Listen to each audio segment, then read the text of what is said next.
Сонсогчтой өдрийн мэндэ та бүхэндээ энэ өдрийн мэндийг хүргэе. Тэгээ өнөөдөр манай офис дээр тог тасарсан гитартаа хичээл орж байна. За манай шав болохоор өчигдөр анхныхаа хичээлд орсон. Тэгээ өөрийгөө солгоо олоотой гэж боддог байсан хэрнээ өнөөдөр амьдралдаа анх удаа дуу дуулах гэж байна багштараа. Би тэр сая нэг цаг орчим бол дуугаа хичээлж байна гитартаараа. Тэгээд дуулахад бэлэн үү? Бэлэн. Бүр аягаа өртөө идэлтэй болсон тий. За тэгээд миний сургалт бол зөвхөн одоо дуулах арга барилыг заахаас гадна ер нь хамгийн гол юм бол майндсет те бас одоо хүн өөртөө итгэл болон дуулах бол шууд өөртөө холбоотой байдаг. Тийм болохоор ерөөсөө багш бол эхлээд дууг заахаас өмнө эхлээд оюун бодолтой ажилдаг байгаа. Тэгээ бид тээр өчигдөр бол маш гоё цаг гаргасан. Манай шавнар дандаа ном уншдаг хүмүүс байдаг. Тийм л хүмүүс ирчээд байдаг тийм бас ер нь ирсэн байна тийм тэгээд бид нар бор сүүлдээ бүр гоё багшаа та энэ номыг уншсан уу? Энэ номыг санал болгоё энэ гэдэг их гоё, маш гоё би шавнартаа одоо өдөр ирэх тусмал бүр ингээд гоё бидний хичээл улам гоё болж байна, халуун дулаан болж байна. Бас одоо энэ майндсет өөрчлөх, улам одоо сэтгэлгээгээ өөрчлөх те тэгээд амьдралаа дэгжин дээшлүүлэхэд дуутай, хууртай тэгээд номтой ийм гоё сургалт болдог. За бид тэр өнөөдөр болохоор шавийнхаа анхны дууг хорвоод ганцхан ээжтэй гэдэг дууг сонгосон учир нь ер нь бол энэ аялгаутай ийм гоё утга төгөлдөр дуунууд бол анхны одоо яг дуу сурж байгаа хүмүүст маш чухал байдаг тий.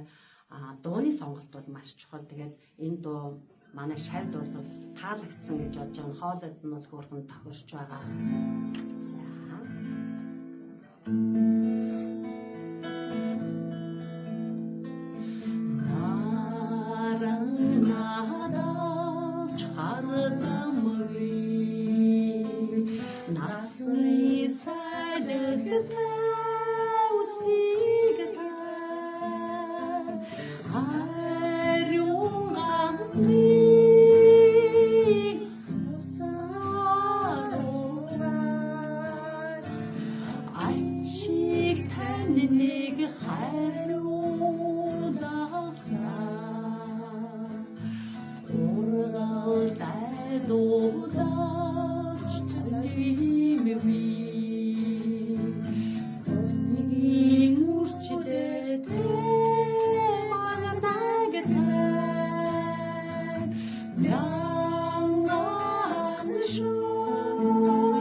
За амьдралдаа анхны дуу чинь мөн үү? Дуучсан юм шиг л дуулж та. Тэ. Одоо багтчих шүү. Тийм штэ харин маш сайн байна тий. Би ч гэсэн яг нөгөө энэ гитартай бол хичээл орж байгаагүй.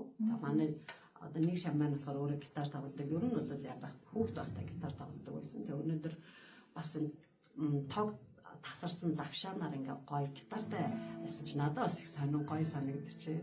Би бас яг анх удаа ингээ гитартай. Вау. Ингээд дуулж үзэж Гоцолж. тий гоцолж үзэж яг юм гитартай хүний хажууд суугаад би бас ингэ нөхрийгээ гитар сураач гэдэг ингэ. Манай нөхөр ингэ өөрөө бас гитар сурах гад гитар авцсан байгаа. Сурах алхмаа хийгээгөө гитар авцсан. Тэгэл ямар ч гэсэн ер нь бол нэг тийм дууртай гитар нөхөр чинь дуулдаггүй. үгүй дуулдаг. Нөхөр чинь дуулдаггүй юу? Дуулдаг. Гэхдээ ер нь дууртай. Дуулах дууртай. Гитар сурах гэж байгаа.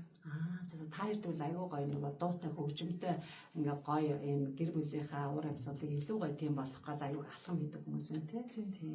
Тэгээ та хоёр бас гоё хосоороо ингээд гоё дуулах юм шүү дээ. Ер нь бол мөдгөн тий. Тийм. Өстө гоё юм баярлаа. Тэгээ өмнө нь тэгээ яг нөгөө солгоо хоолойтой гэж бодоод дуулдгуу байсан юм уу? Эсвэл одоо караоке энтерт ордог байсан уу? Найзуудтайгаа энтер уулзахдаа жишээлбэл яадаг вэ? Йоо, найзуудтайгаа караоке орохоор ерөнхийдөө ингээл нөгөө караоке ордог л доо. Гэхдээ өөрөө нэг нөгөө микрофон барьж хасаа юм ичдэг. Тэгээ микрофонгүй зүгээр ингээ ард суугаад байдаг. Тэгээ ард суугаад яг ингээ нөгөө дагаж үзэгч юм тийм байх. Тийм дагаж дуулаад нэг тийм өөрөө нөгөө мик бариад ингээ дуулахаар нэг тийм юу сонсогддог байхгүй юу?